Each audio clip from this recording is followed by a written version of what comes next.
सलातुत तस्बीह में कौन सी सूरतें पढ़नी चाहिए?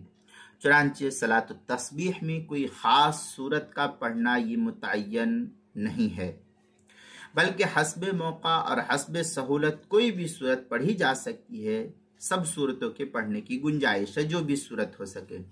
अलबत्ता बाज़ उलमा ने तस्बीह से मुनासबत की वजह से ऐसी सूरतों का पढ़ना अफजल करार दिया है जिनकी इब्तिदा में तस्बीह का जिक्र है, जैसे सूरह हदीद में सब्बहा है, इसी तरीके से सूरह हशर में सब्बहा है, और सूरह सफ में सब्बहा शुरू होता है, तो कहीं सब्बहा कहीं युसब्बिहु। इस तरीके के जो इबारात है उनको पढ़ना ये तस्बीह की मुनासबत से ये ज़्यादा मौजू और बेहतर है। सूरह हदीद, सूरह हशर, सूरह सफ, सूरह जुमा, सूरह तगाबुन वगैरह जो है इसको पढ़ना ये मुनासबत की वजह से दुरुस्त और जायज़ और बेहतर है।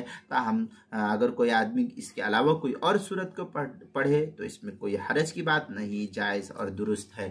चुनांचे फतावा शामी में है, क़ील ली इब्न अब्बास हल तअलमु लिहादिहि सलास सूरा क़ाल अत-तकासुर वल अस्र वल काफ़िरून वल इख़लास व क़ाल बादहुम अल अफ़ज़लु नहव अल हदीद वल हशर वल सफ वल तगाबुन लिल मुनासबति फिल इस्म। इस तरीके की इबारत फतावा शामी जो ज़करिया बुगरीपुर देवबंद का हिंदी नुस्खा है उसकी दूसरी जिल्द सफ़ा 472, किताबुल मसाइल उसकी पहली जिल्द सफ़ा 501 पर भी इसको नकल किया गया है।